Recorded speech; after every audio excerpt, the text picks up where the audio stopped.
ሰላም ጤና ይስጥልን በመላው ዓለም የምትገኙ የተወደዳችሁ የሮሃ ቲቪ ተከታታዮች የመጋቢት 25 2017 ዓ.ም የምሽት ዜናዎችን ይዘንላችሁ ቀርበናል። ከ6000 በላይ የወለጋ ተፈናቃዮች በዛፍ ጥላ ስር እየኖሩ መሆኑ ተገልጿል። በወሎ ቀጠና 50 የአድማ ብተና አባሎች ከነሙሉ ትጥቃቸው ፋኖን ተቀላቅለዋል። ዝርዝር የጦር ግንባር መረጃዎችን ይዘናል። የኢትዮጵያ መንግስት ከአሜሪካ የቀረበለትን አዲሱን የታሪፍ አወቃቀር በደስታ ተቀብያለሁ ማለቱ እያነጋገረ ነው። አቶ ሽመልስ አብዲሳ ስልጣኑ የኦሮሞ ስለሆነ ለሌሎች አሳልፈን አንሰጥም ሲሉ ገልጸዋል።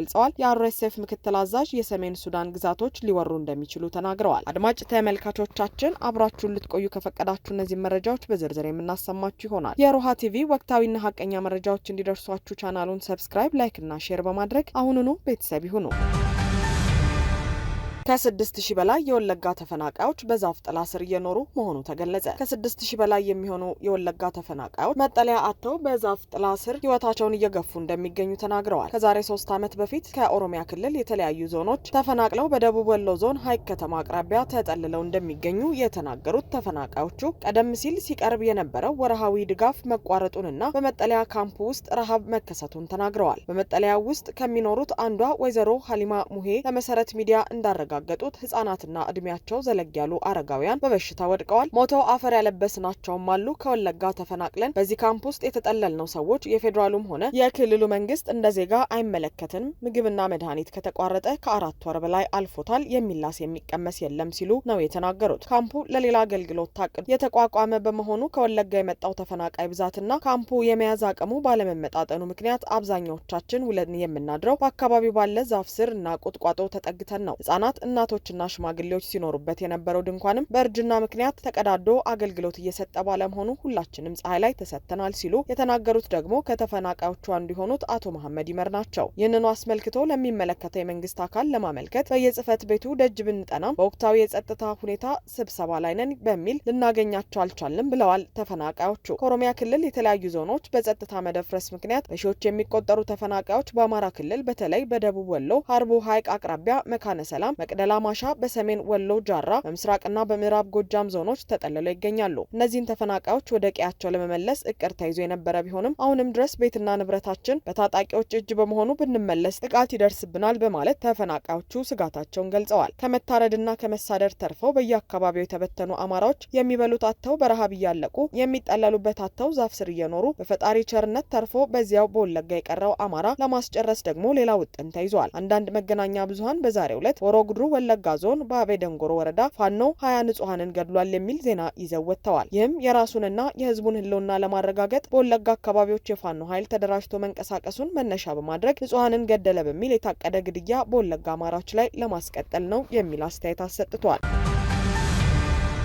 የኢትዮጵያ መንግስት ከአሜሪካ የቀረበለትን አዲሱን የታሪፍ አወቃቀር በደስታ ተቀብያለሁ ማለቱ እያነጋገረ ነው። ኢትዮጵያን እያስተዳደረ ያለው የብልጽግናው አገዛዝ አሜሪካ ያቀረበችውንና ዓለምን በቁጣ እያነጋገረ ያለውን የታሪፍ አወቃቀር በደስታ እንደሚቀበል አስታውቋል። ይህ አወቃቀር የኢትዮጵያ ምርቶች ወደ አሜሪካ ገበያ ሲገቡ የሚጣልባቸውን ታሪፍ 10% ያደርሳል። ብልጽግና ይህ ውሳኔ በሁለቱ ሀገራት መካከል ያለውን የንግድ ግንኙነት ለማጠናከርና የኢትዮጵያን ኤክስፖርት ለማሳደግ ወሳኝ እርምጃ ነው በሚል በገንዘብ ሚኒስትሩ በኩል የገለጸ ሲሆን የማገዛዙ ምን አይነት የሀገር ክህደት ውስጥ እንዳለ ያሳየ ነው። ኢትዮጵያ ትንሽም ቢሆን ወደ አሜሪካ የምታስገባቸው ምርቶች ላይ ታሪፍ መጣሉ የሚጠቅመው አሜሪካን ሆኖ ሳለ ኢትዮጵያን አስተዳድራለሁ የሚለው አካል ደስተኛ ነኝ ማለቱ በብዙዎች ዘንድ ግርምትን ፈጥሯል። በጦረኛ ባህሪው ምክንያት ከቀረጥ ነጻ እድል አጎዋ ተጠቃሚ የነበረችውን ኢትዮጵያን ያስወጣው የአብይ አስተዳደር አሁን ደግሞ በርካታ የዓለም ሀገራት የተቃወሙትን የታሪፍ ጭማሪ በደስታ ተቀብያለሁ ብሏል። ይህ የሚሆንበት ምክንያት የማይጨበጠውን የትራምፕ አስተዳደር ትኩረት ለማግኘትና እየተደረጉ ባሉ ና ሊደረጉ ባሰቡ ጦርነቶች ላይ ጫና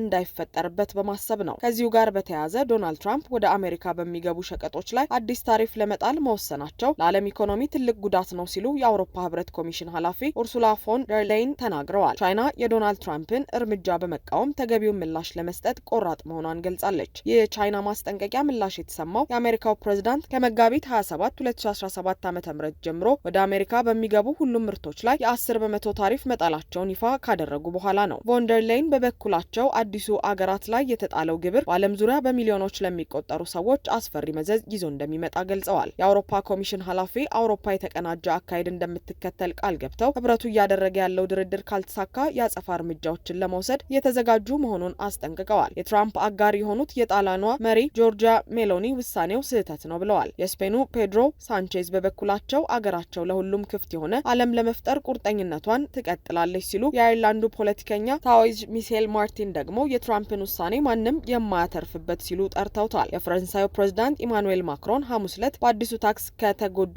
የንግድ ዘርፍ ተወካዮች ጋር በቤተ መንግስታቸው እንደሚገናኙ ጽህፈት ቤታቸው አስታውቋል። ታይዋን በበኩሏ እርምጃዋን በጣም ምክንያታዊነት የጎደለው በማለት ጠርተዋለች።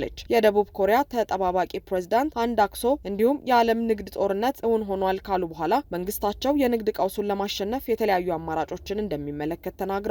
ጃፓን የተጣለባት ታሪፍን እጅግ በጣም ያሳዝናል ካለች በኋላ የዓለም ንግድ ድርጅትና የአሜሪካ ጃፓን ስምምነቶችን የሚጥስ ብለዋለች። ከዚህ ዜና በፊት ከአሜሪካ የሚገቡ ምርቶች ላይ የጣለችውን ታሪፍ ሙሉ በሙሉ ያነሳችው እስራኤል 17 በመቶ ታሪፍ የተጣለባት ሲሆን በዚህም እጅጉን መደናገጣቸውም የሀገሪቱ ባለስልጣናት ለመገናኛ ብዙሃን ተናግረዋል። የአውስትራሊያ ጠቅላይ ሚኒስትር አንቶኒ አልባኔዝ አገራቸው 10 በመቶ ታሪፍ ከተጣለባቸው መካከል መሆኗን ጠቅሰው አሜሪካውያን ከፍተኛ የሆነ ያልተገባ ታሪፍ ይከፍላሉ ብለዋል። በላቲን አሜሪካ የግዙፍ ኢኮኖሚ ባለቤት የሆነችው ብራዚል በትራምፕ የተጣለውን የ10 በመቶ ታሪፍ በመቃወም አዲስ ሕግ አጽድቃለች።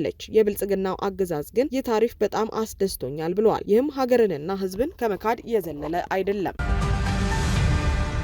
አቶ ሽመልስ አብዲሳ ስልጣኑ የኦሮሞ ስለሆነ ለሌሎች አሳልፈን አንሰጥም ሲሉ ተናገሩ። የኦሮሚያ ክልል ፕሬዝዳንት አቶ ሽመልስ አብዲሳ የኦሮሞ ህዝብ አመራር ግል ያገኘውን ድል ለሌሎች አሳልፎ ከሰጠ መልሶ ለማግኘት ይቸገራል ሲሉ ትናንት በማህበራዊ ሚዲያ የትስስር ገጻቸው ላይ አስፍረዋል። ሽመልስ በትናንትናው ዕለት የመንግስትን ለውጥ አስመልክቶ በኦሮምኛ ባስተላለፉት መልእክት ይህ ድል በከፍተኛ መስዋዕትነት የመጣ መሆኑን የኦሮሞ ህዝብ ያውቃል ያሉ ሲሆን ድሉ በብዙ ወጣቶች መስዋዕትነት የመጣ ነው በሚልም ጠቅሰዋል። ሽመልስ ለኦሮሞ ህዝብ ጠላትና ደንቃራ የሆኑ አካላት ለውጡን ወደ ኋላ ለመመለስ ሲሰሩ ነበር በማለት ስማቸውን ያልጠቀሷቸውን አካላት ወቅሰዋል። ዛሬም እነዚህ አካላት ከኦሮሞ ህዝብ ጋር ተመሳስለው ለእኩይ ዓላማቸው መሳካት የቻሉትን ሁሉ እያደረጉ ነው ያሉት አቶ ሽመልስ ሆኖም ሀሳባቸው ሊሳካላቸው አልቻለም ሲሉ ዘርዝረዋል። የኦሮሞ ህዝብ ከዚህ መንግስት ጋር በጽናት የቆመው ችግሮች ሳይኖሩ ቀርተው አይደለም በማለትም ችግር ያለበት መንግስት መሆኑን ጠቅሰው ነገር ግን የኦሮሞ ህዝብ ያገዛዙ ደጋፊ ነው ለማለት ሞክረዋል። ከዚህ በኋላ በኦሮሞ ፖለቲከኞች መካከል ጣት መቀሳሰር እንደማይኖርና ልዩነቶችን በንግግር ብቻ ይፈታል ብለዋል። አቶ ሽመልስ ይህንን ቢሉ ጫካ ካለው ጃልመሮ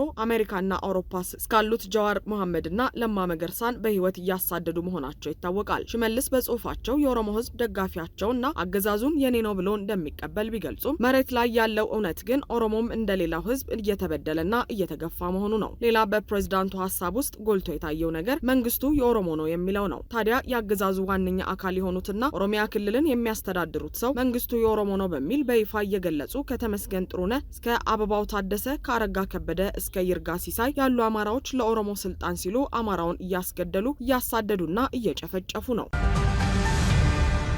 በወሎ ቀጠና 50 የአድማ ብተና አባሎች ከነሙሉ ትጥቃቸው ፋኖን ተቀላቀሉ። ሰሞኑን በየዞኑ ከተመደቡ አዳዲስ ምሩቃን የአድማ ብተና ኃይሎች መካከል በቁጥር 50 አባሎች ከነሙሉ ትጥቃቸው የአማራ ፋኖ በወሎን ቤተ አማራን መቀላቀላቸው ተገልጿል። የሰሜን ወሎ ዞን ዋና አስተዳዳሪ የሆኑት አቶ አራጌ ይመርና ሌሎች የዞኑ አመራሮችን ጨምሮ የወልዲያ ከተማ አስተዳደር እንዲሁም በከተማዋ የሰፈረው በሌተናል ጀነራል አሰፋ ቸኮል የሚመራው የሰሜን ምስራቅ እዝ አመራሮች በተገኙበት ደማቅ አቀባበል ተደርጎላቸው የነበሩት የአድማ ብተና አባላት ይህ በሆነ በማግስቱ ከነሙሉ ትጥቃቸው ፋኖን ተቀላቅለዋል። ወትሮም ቢሆን ትጥቅ ለማግኘት እንጂ የአገዛዙን እድሜ ለማራዘም አልገባንም የሚሉት የአድማ ብተና አባላቱ በሁሉም የአማራ ክልል ዞኖች የተመደቡ ጓዶቻቸው ሳይውል ሳያድሩ በአቅራቢያቸው የሚገኙ የፋኖ አደረጃጀቶችን እንዲቀላቀሉ መልእክት አስተላልፈዋል። የአማራ ፋኖ በወሎ ቤተ አማራ፣ ምስራቅ አማራ ኮር 1 እና ኮር 2 ስር የሚገኙ ክፍለ ጦሮች አገዛዙን ከርተው ከነሙሉ ትጥቃቸው ፋኖን ለተቀላቀሉ በቁጥር 50 የአድማ ብተና አባሎች የክብር አቀባበል እንዳደረጉላቸው መረብ ሚዲያ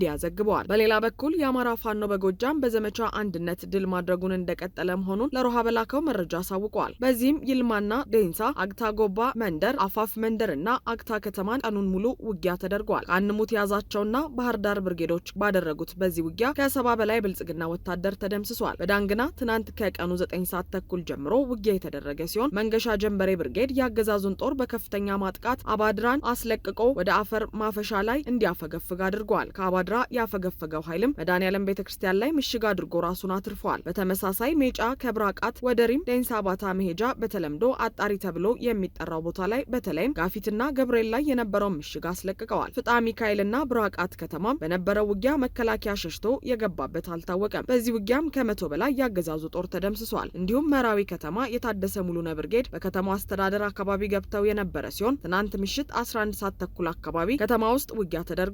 በዚህም ከ30 በላይ ያገዛዙ ኃይል ተመቷል። ያገዛዙ ወታደሮች በብራቃት ለፈጸሙት የንጹሃን እልቂት ፋኖ አጸፋዊ እርምጃ መውሰድ ጀምረዋል። ከ46 በላይ የብራቃት አካባቢ ነዋሪዎች በገደሉ የአገዛዙ ወታደሮች ላይ በአርበኛ ዘመነ ካሴ የሚመራው የአማራ ፋኖ በጎጃም አጸፋዊ እርምጃ መውሰድ የጀመረው የተባለ ሲሆን በዚህም ከብራቃት በቅርብ ርቀት አጣሪና ጋፊት ተብለው በሚጠሩ አካባቢዎች የነበሩ ምሽጎች በፋኖ ቁጥጥር ስር ገብተዋል። የአርኤስኤፍ ምክትል አዛዥ የሰሜን ሱዳን ግዛቶችን ሊወሩ እንደሚችሉ ተናገሩ። የሱዳን ፈጣን ድጋፍ ሰጪ ኃይሎች አርኤስኤፍ ምክትል አዛዥ አብደልራሂም ሐምዳን ዳጋሎ ወታደራዊ ቡድኑ ከፍተኛ የጦር ሜዳ ኪሳራ ካጋጠመው በኋላ ባደረጉት ንግግር 2 የሱዳን ሰሜናዊ ክፍል ግዛቶችን ሊወሩ እንደሚችሉ ዝተዋል። የሱዳን ጦር ከሴናር ገዚራና ነጭ ናይል ግዛቶች እንዲሁም ከአብዛኛው የዋና ከተማዋ ካርቱም አካባቢዎች አስወጥቶ የሰሜን ኮርዶፋን ግዛት ዋና ከተማ በሆነችው ኤሎቤይድ የአርኤስኤፍን ከበባ ሰብረዋል። በምዕራብ ዳርፉር ግዛት ታወቀ ቦታ በተቀረጸው ቪዲዮ ላይ ዳጋለው በሰሜናዊ ግዛት ላይ ጥቃት መፈጸማቸውን የሚጠቁሙ መፈክሮችን በሚያሰሙ ተዋጊዎች ተከበው ታይተዋል። በአርኤስኤፍ የማህበራዊ ሚዲያ ገጾች ላይ እንደተገለጸው ከሆነ ደግሞ 20 ሺህ አዳዲስ ተዋጊዎች በተመረቁበት ወቅት ነው ንግግር ያደረጉት ተብሏል። በሰሜን ግዛትና በናይል ወንዝ ውስጥ እየመጣን ነው ሲሉ ዳጋለው የተደመጡ ሲሆን አሁን ግን ጦርነቱ በሰሜን በኩል ነው ሲሉም አክለዋል። ምክትል አዛዡ ከወንድሙ ከአርኤስኤፍ አዛዥ መሐመድ ሐምዳን ዳጋሎ ጎን ለመሰለፍ ለመፋለምም ቃል ገብቷል። በቪዲዮው ላይ ዳጋሎ ጥለው የሄዱ የአርኤስኤፍ መኮንኖች